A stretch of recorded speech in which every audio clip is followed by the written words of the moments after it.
Bonsoir. Je suis contente de vous voir aussi nombreux pour un petit pays qui n'est pas très connu, mais qui commence à être connu. Et ce voyage est à la fois un voyage où vous verrez tous les grands hauts lieux du Bhoutan, mais c'est un voyage vraiment centré sur la géopolitique et les défis que le Bhoutan moderne, contemporain, auquel le Bhoutan moderne et contemporain doit faire face. Donc ce n'est pas seulement un voyage culturel, mais un voyage dans le contemporain du Bhoutan.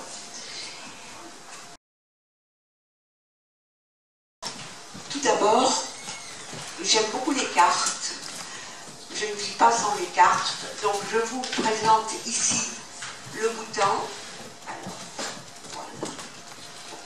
Ici le Bhoutan, qui fait partie, bien sûr, du monde tibétain, mais qui est aussi extrêmement différent, car il a développé une identité propre, sur laquelle nous aurons l'occasion de revenir. Voici le Bhoutan. Donc, pour vous donner une idée, 38 898 km² et 700 000 habitants en tout. Donc, c'est un petit pays, mais c'est un pays aussi très peu peuplé.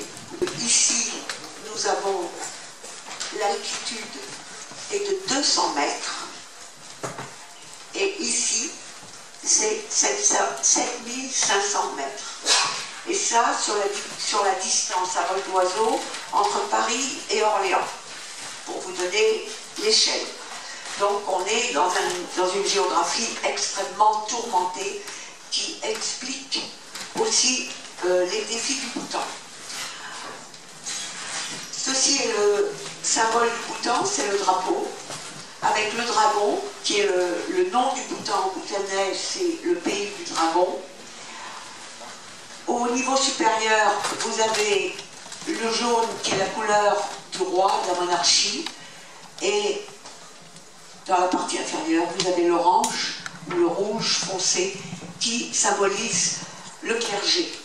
Et ce drapeau est complètement, si vous voulez, le résumé de l'histoire du pays sur laquelle nous aurons l'occasion de revenir, bien évidemment, si on fait le voyage ensemble. Alors la première chose qui est très importante pour la géopolitique, c'est de comprendre que le Bhoutan est coincé, littéralement coincé, entre deux géants qui sont la Chine et l'Inde. D'accord? Donc deux géants économiques, démographiques, politiques, militaires. Et là, le Bhoutan a réussi à survivre, tout petit pays, au cœur de l'Himalaya. Mais une autre chose qui fait aussi l'intérêt du voyage, c'est tout ce qui est orographie. Car le Bhoutan tire un grand parti de ses centrales hydroélectriques qui sont en construction, c'est sa richesse principale. Et il exporte vers l'Inde. Mais en même temps, nous faisons face au Bhoutan à des problèmes extrêmement contemporains, comme le réchauffement climatique, qui n'est pas un vin bon, alors que le Bhoutan ne consomme très peu de CO2, il est aux premières loges du réchauffement climatique. Donc c'est un gros problème. Le deuxième chose, c'est le deuxième point. On ne le voit pas du tout. Bon, c'est pas grave. Ce sont les rivières. Toutes les grandes rivières d'Asie prennent leur source sur le plateau tibétain. Donc vous avez ici toutes les grandes rivières d'Asie. Vous avez le Brahmapoutre, l'Irrawaddy, le Mékong, l'Indus, la Salween, l'Indus, le Gange. Donc vous avez tous ces grands fleuves dont la source est au Tibet, sur le plateau tibétain. S'il y a un changement climatique qui est en train de se passer, et s'il y a un changement dû à la politique de la Chine au Tibet, le Bhoutan peut se retrouver, et d'ailleurs pas que le Bhoutan, toute l'Inde aussi, peut se retrouver en position très très difficile par rapport à l'eau. Et pour moi, j'espère ne jamais le voir, mais la prochaine guerre mondiale, ça sera la guerre de l'eau, parce qu'on le voit très bien ici. C'est toute l'Asie du Sud-Est qui est absolument irriguée, toute la Chine, tout le Pakistan et toute l'Inde sont irrigués par ces fleuves venant de l'Himalaya. Alors cette carte vient d'une organisation qui s'appelle l'Organisation internationale pour le développement intégré de l'Himalaya. C'est une organisation internationale qui a son siège à Katmandou. Alors ici, bien sûr, nous sommes à 7500 mètres, on va commencer par en haut, c'est le plus grand sommet du Bhoutan, qui fait 7500 mètres ici, et celui-ci est au Tibet, et celui-ci est au Bhoutan. Et c'est la plus haute montagne actuellement non gravie de l'Himalaya. Et juste au pied de cette montagne se trouve à 5000 mètres une région magnifique où il y a de nombreux lacs glaciaires. Et ces lacs glaciaires sont un danger permanent pour les vallées plus bas, car avec le réchauffement climatique, les moraines des glaciers se fusent et on a ce qu'on appelle en anglais des flash floods, c'est-à-dire des inondations subites. Voilà. Donc c'est extrêmement dangereux, et là aussi, lors du voyage, je vous parlerai longuement de ce problème, car on doit y faire face très sérieusement. Voici ce paysage magnifique dans le nord, mais tous ces lacs glaciaires, donc qui sont dans le nord, et il y a quelques villages avec des costumes tout à fait particuliers, comme vous voyez, les enfants qui vont à l'école ici à Laya. Et ces régions sont entièrement coupées, jusqu'à cette année, étaient entièrement coupées du reste du Bhoutan plus de 6 mois de l'année, à cause des cols qui sont à 5008, les cols sont à 5008 et sont enneigés. Donc là, vous avez les caravanes, et quand le yak ne passe pas, c'est qu'on ne peut pas passer en général. Donc voilà la caravane. Et beaucoup de ces personnes du Nord viennent l'hiver dans des régions un peu plus hospitalières. Le Bhoutan central, les vallées du centre sont extrêmement boisées. Le Bhoutan a plus de 80% de sa surface qui est en forêt. Donc ça, c'est aussi une décision écologique du gouvernement, mais qui entraîne des problèmes aussi. C'est très bien l'écologie, mais il y a aussi d'autres problèmes qui se greffent dessus. En particulier celui du conflit vie sauvage, fermier, paysan. Voilà. Hier, on a encore un ours a encore tué deux vaches dans une région au centre du Bhoutan. Des fois, ce sont des tigres, etc. Car je vous l'apprends peut-être, mais le tigre du Bengale monte jusqu'à 4500 mètres, le long des corridors biologiques au Bhoutan. Donc on a des tigres. Le fait qu'il y ait énormément de forêts protège à la fois le pays, mais il y a vraiment un conflit entre la vie sauvage et les personnes, les paysans. Voici un village traditionnel, très traditionnel du centre du Bhoutan, avec les forêts qui arrivent assez bas, et puis les champs autour du village. Et le Bhoutan, alors ceci c'est au mois d'avril, est également connu pour sa flore extraordinaire. Évidemment, entre 7500 mètres et 200 mètres, vous avez tous les climats possibles. Et vous avez en particulier les rhododendrons, qui sont des arbres, et qui forment le sous-bois. Et là, ils sont en fleurs parce que c'est le mois d'avril. Et dans le sud, bambou et bananier. Donc vous avez un spectre écologique de biodiversité absolument fantastique. Vous avez aussi au centre du Bhoutan une vallée glaciaire. Il y en a peu des vallées glaciaires dans le centre du Bhoutan. Celle-là est complètement... Il y avait un lac avant, mais le lac est parti. Donc c'est la grande vallée de Gante, Pomchika, à 3000 mètres, au centre du Bhoutan, avec le magnifique monastère. Il reste une place ici. Il y a une place.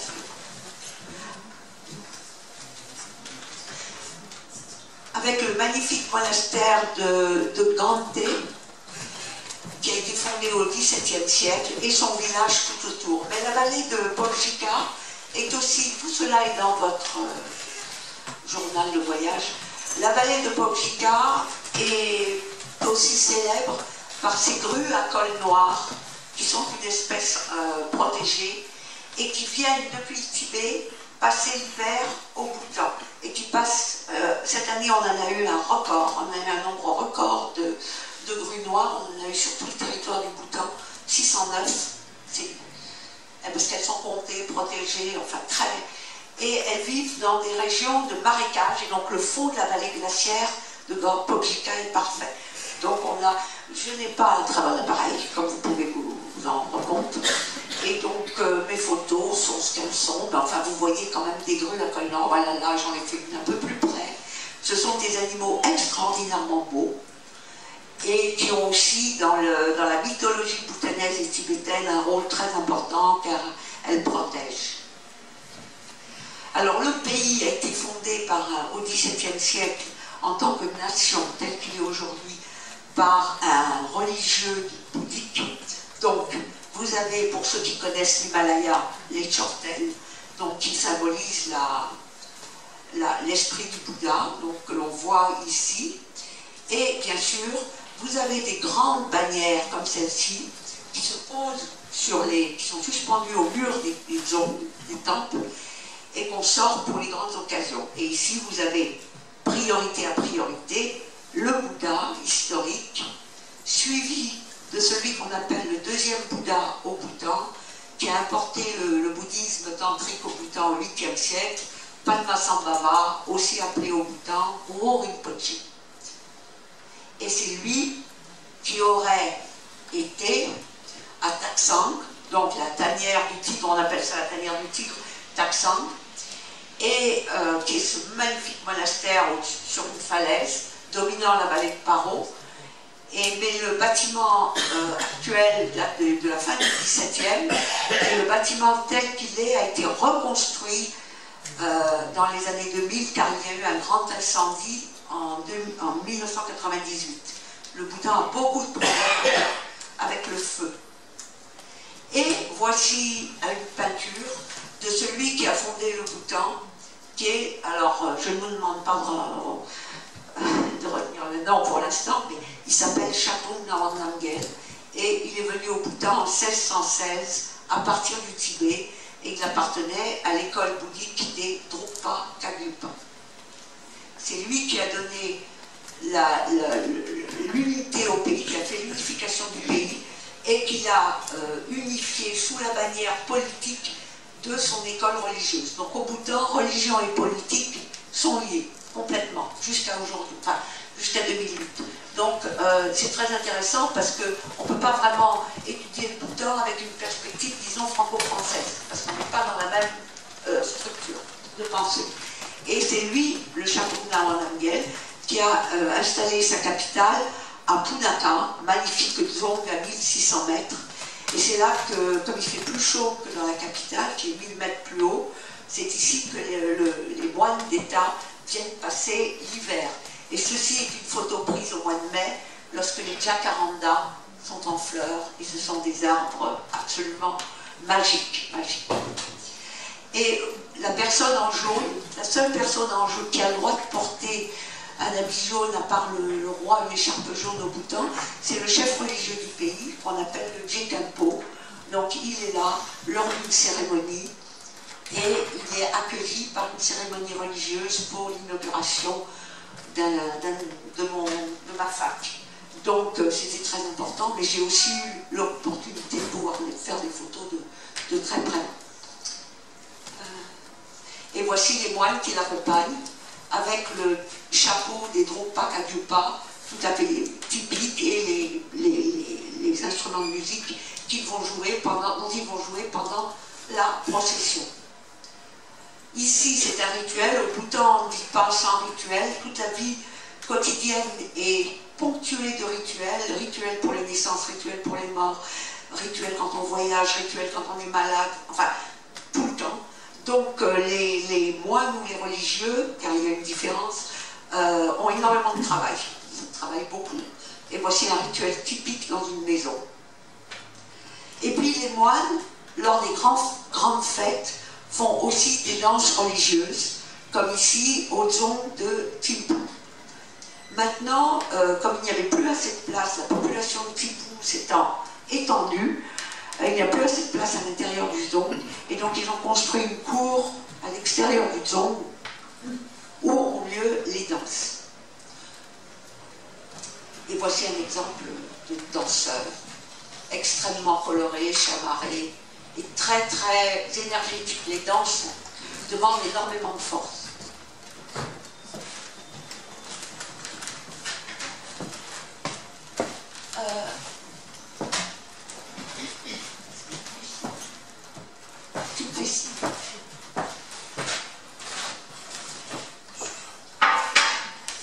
Vous arrivez à point, nous entrons dans la monarchie.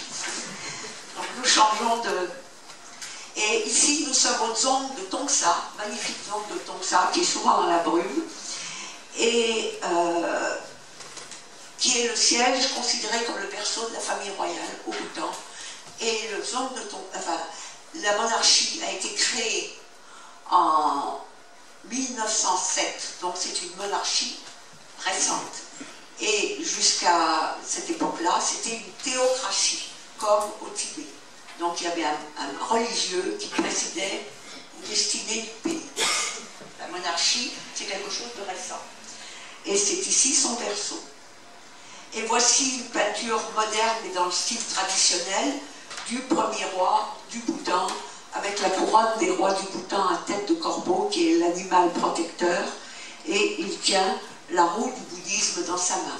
Donc ça, c'est une peinture récente, mais iconographiquement, parfaitement dans la lignée des peintures traditionnelles. Voici le quatrième roi, qui a pris sa retraite en 2006, à l'âge de 51 ans,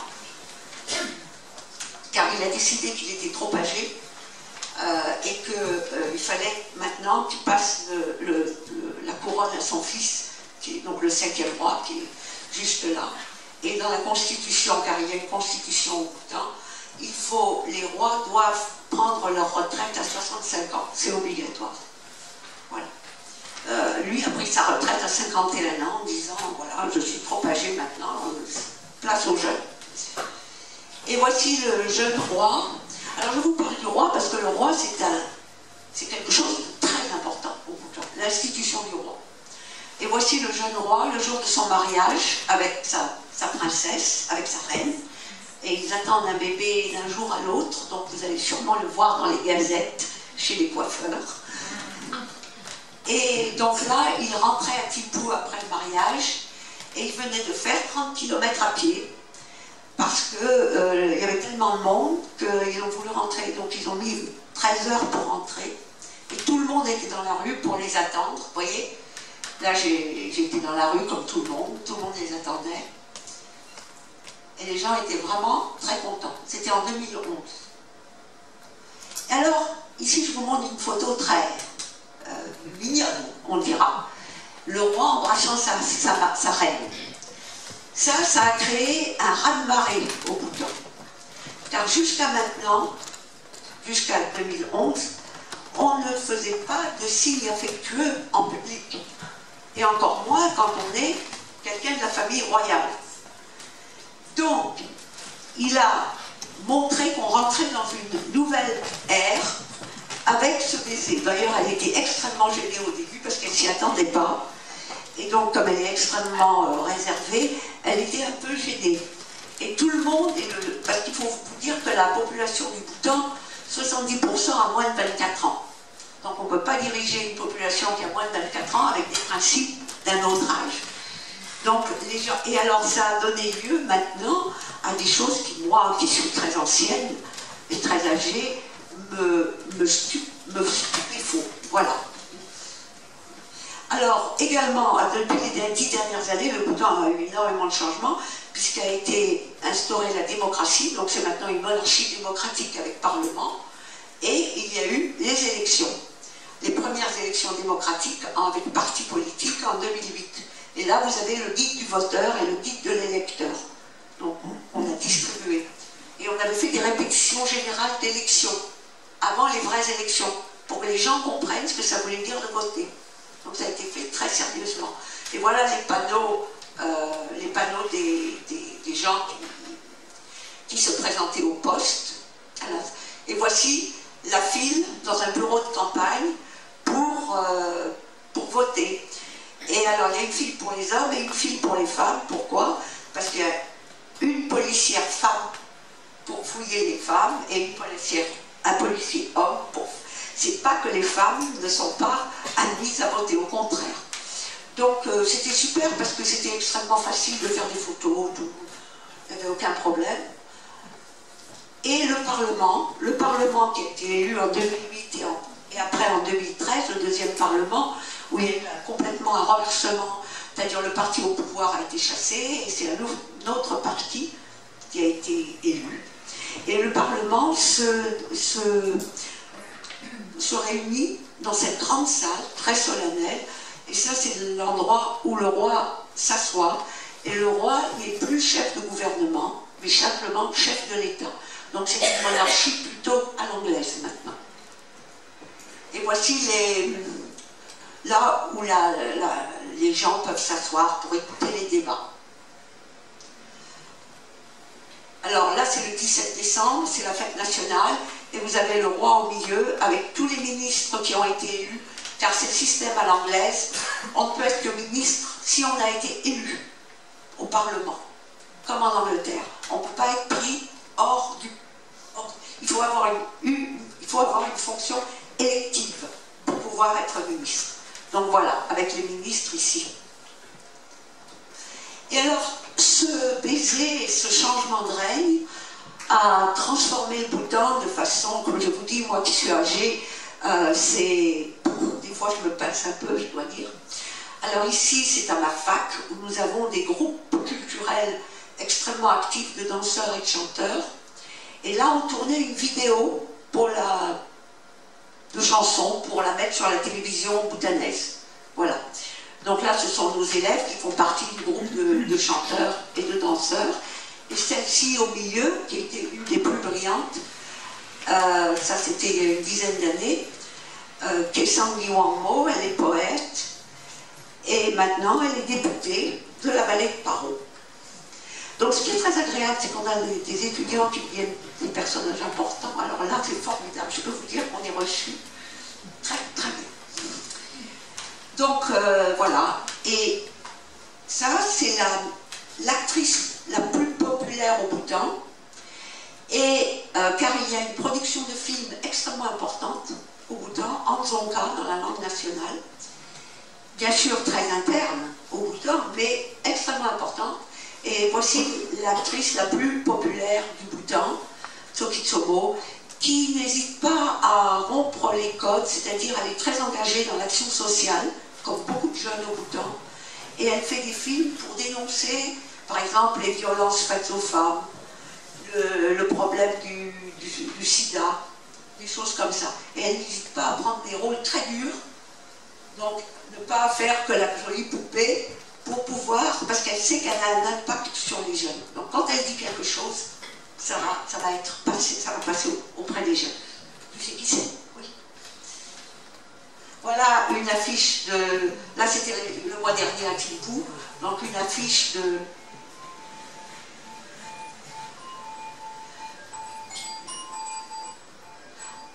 Et également, alors c'est toujours ce contraste. Au Bhoutan, c'est modernité et culture traditionnelle. En même temps, on a toujours les joutes de tir à l'arc avec l'arc traditionnel. On les a aussi avec l'arc à poulie, mais les arcs traditionnels existent encore. Et les enfants, les garçons, très jeunes dans les villages, passent leur temps libre à tirer à l'arc, comme celui-ci, ou celui-ci qui venait d'avoir son premier arc.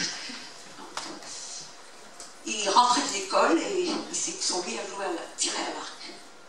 Et puis, il y a aussi les moines. Alors, les moines n'ont pas le droit de tirer à l'arc, mais comme ce sont des enfants, ils adorent le foot. Le football, au Bhoutan, c'est presque une religion.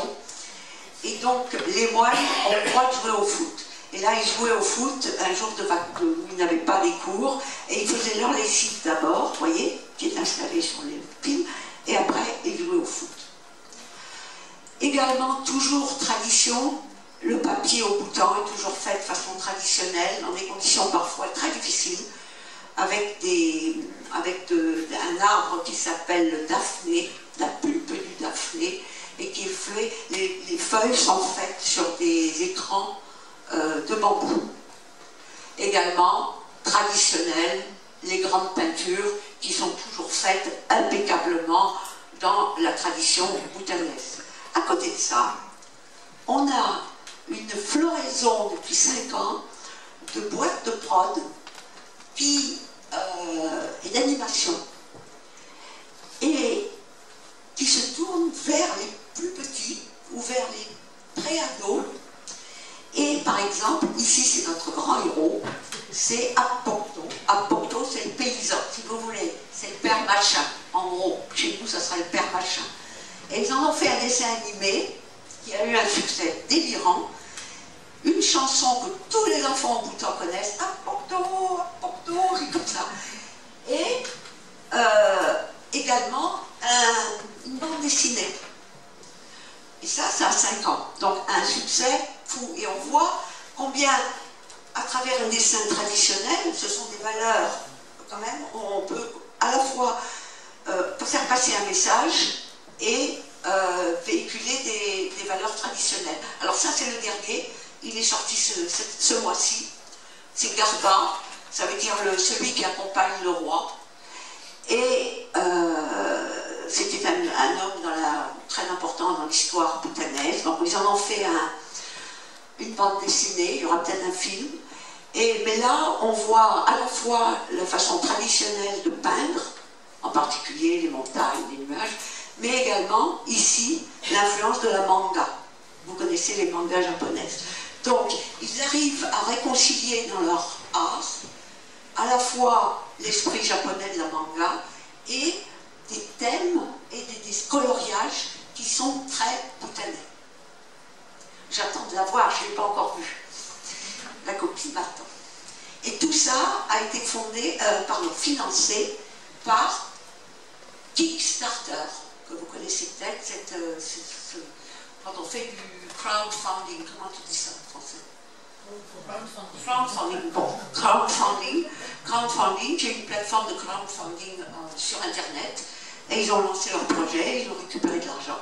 Donc, les Bhoutanais ne sont pas des bouseux au fond de leur montagne, hein, ils sont très dans ce qui est contemporain.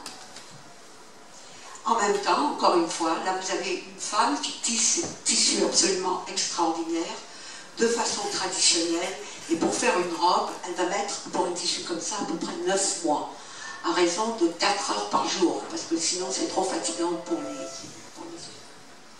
Et voici les robes.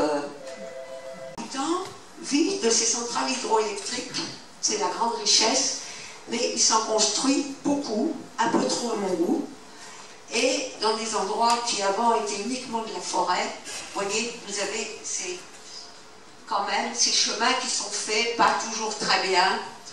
Donc, bon, il y a du pour, il y a du contre. Mais ça permet aussi de construire des ponts, comme celui-ci.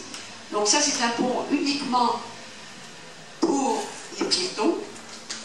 Mais le pont ça c'est 2012. Mars 2012, il est maintenant terminé. C'est un pont en dur sur lequel ils peuvent passer les voitures et qui désenclave complètement le Bhoutan du Sud-Centre. Car pour aller au Bhoutan du Sud-Centre, il fallait 3 jours de marche à pied. Et puis des jours de marche très durs. Donc je comprends complètement que les gens veulent la route. Et ces rivières qui tombent en fait de 7 mm jusqu'à 200 mètres sur une toute petite distance ont une force énorme, donc parfaite pour les centrales hydroélectriques, et ne s'arrêtent et ne deviennent calmes qu'à l'entrée en Inde. Là on est carrément, l'Inde est juste de l'autre côté. Donc ça c'est la grande rivière de la Manas qui va ensuite aller se jeter dans le Brahmaputra. Et voilà, ici la Manas, ici c'est l'Inde, ici vous avez des éléphants, nous sommes toujours au Bhoutan, mais vous avez des éléphants. Et c'est une rivière qui est extrêmement violente dans son premier parcours, et puis dès qu'elle arrive sur du plat, évidemment. Les maisons dans les villages sont construites encore de façon très traditionnelle, avec une aide entre les villages et entre les villageois. Il y a une grande entraide dans les villages, comme ici à Bhoutan, et les fenêtres ne sont pas construites avec le mur, mais sont assemblées par terre, comme ceci. Toute la structure de bois est assemblée par terre, c'est comme du préfabriqué.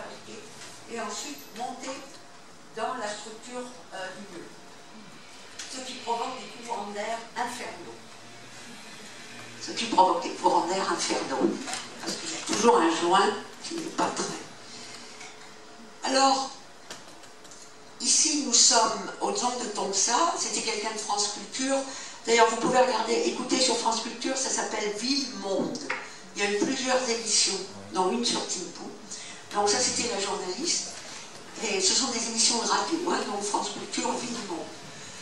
Et elle interviewait quelqu'un qui, en fait, est venu faire un stage à l'ENA ici, mais c'est l'administrateur, le préfet de la région, mais en même temps, vous voyez, complètement traditionnel, les charpes, il a l'épée, il a les bottes traditionnelles, et à côté de lui, c'est son adjoint. Et ici aussi, toujours à ma fac, nous recevons beaucoup d'invités, et donc c'est le ministre de l'Intérieur, avec son écharpe orange, qui arrive, et donc nous, les professeurs, nous devons l'accueillir dans une espèce de procession rituelle, enfin c'est très codifié. Donc tout ce qui est étiquette est extrêmement important, et ça joue dans les relations toujours. Alors les jeunes de ma fac, comme tous les jeunes du Bhoutan, ils sont habillés à la bhoutanaise, mais en même temps ils sont très modernes, vous voyez les cheveux, c'est ce qu'on appelle Korean Wave, la mode coréenne. Alors avec tous les cheveux, les garçons se mettent du gel, le matin ils arrivent, voilà, et toutes les filles ont, c'est une université, donc les filles ont les ongles faits, les petites étoiles, enfin des petits diamants, exactement ce qu'on trouve chez nous, il n'y a pas de différence. Et ils sont tous sur Internet, comme des malades, voilà. Je crois que beaucoup de gens ici connaissent, comme tous les jeunes du monde. Et pour vous montrer combien cette fierté dans le costume subsiste, là c'est une petite, elle a 2 ans, et sa maman l'avait habillée, parce que c'était pas que j'allais faire la photo, non, c'était pour une occasion un peu cérémonielle, et je l'ai trouvée, en plus c'était un vrai moulin à parole, donc, et elle était habillée très bien, très traditionnellement, et j'ai craqué aussi, alors pour ce petit garçon, rencontrer un temple. J'ai demandé à ses parents si je pouvais faire sa photo, ils étaient très contents, les Bhoutanais adorent qu'on prenne leurs photos, il n'y a aucun problème. Et alors ils étaient très contents, mais lui il est impeccable. Hein. Il est trop chou, c'était il y a 2 ans, j'ai craqué complètement.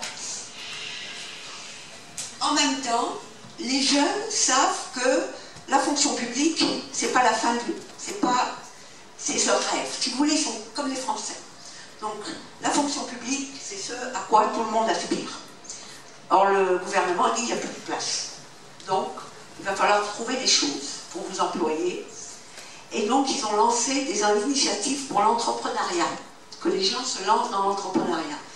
Et à notre fac, on a ainsi des jours d'entrepreneuriat, des faux entrepreneuriats, mais qui obligent les élèves à se bouger pour inventer quelque chose qu'ils pourraient faire et qui serait tenable, qui serait, comment on dit, qui serait sur la durée. Donc on vient, on les note, on leur dit mais là tu as oublié, comment tu vas faire ça, si tu ne penses pas à ça. Donc on leur inculque quelques idées sur l'entrepreneuriat.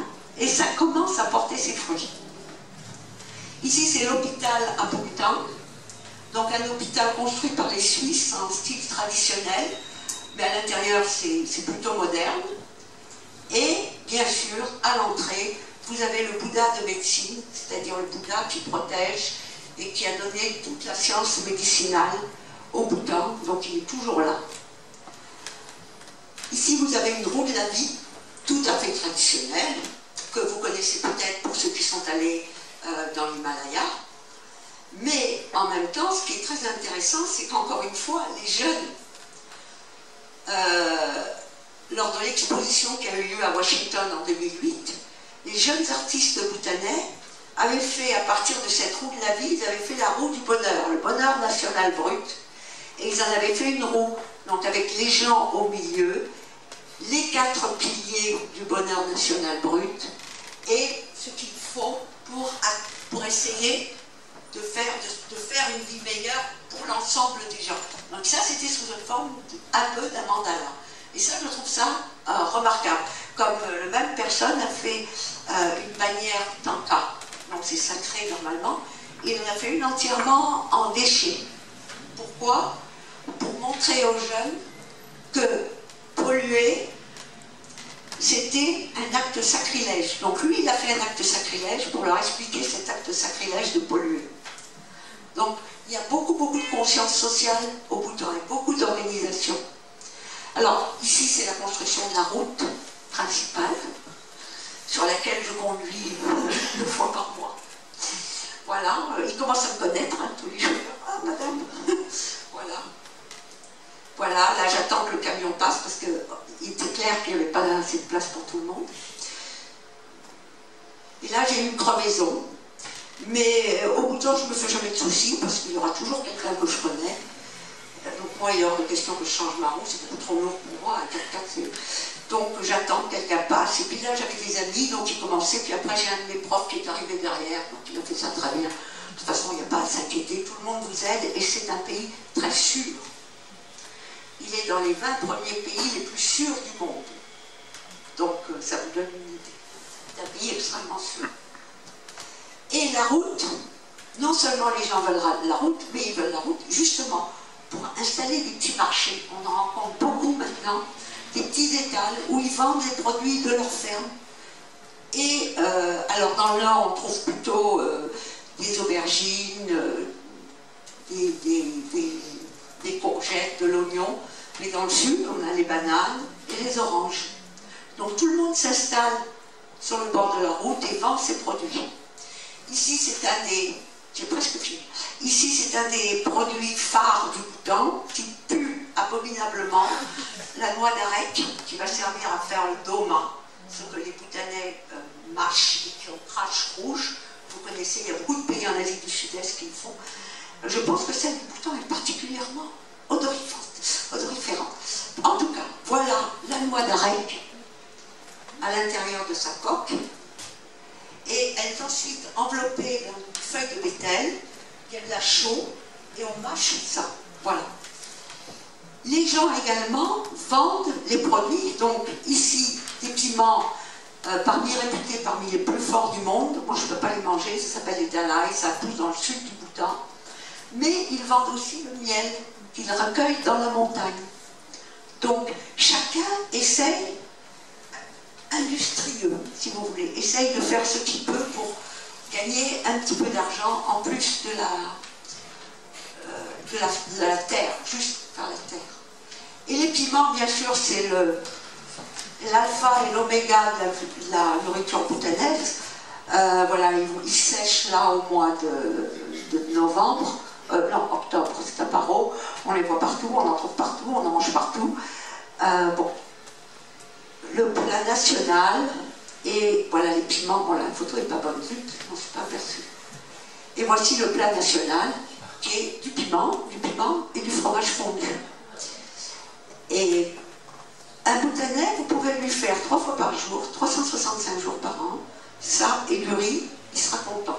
Vous lui enlevez son piment pendant 2 jours, alors là, vous avez quelqu'un qui ne peut plus rien faire, c'est la catastrophe. Donc, ils sont tellement habitués, et même moi, ça je le mange facilement, les pâtes très fort. Le truc, c'est d'enlever les pépins. C'est les pépins qui sont le plus fort. Voilà, j'en ai fini pour ce soir, pour cette partie.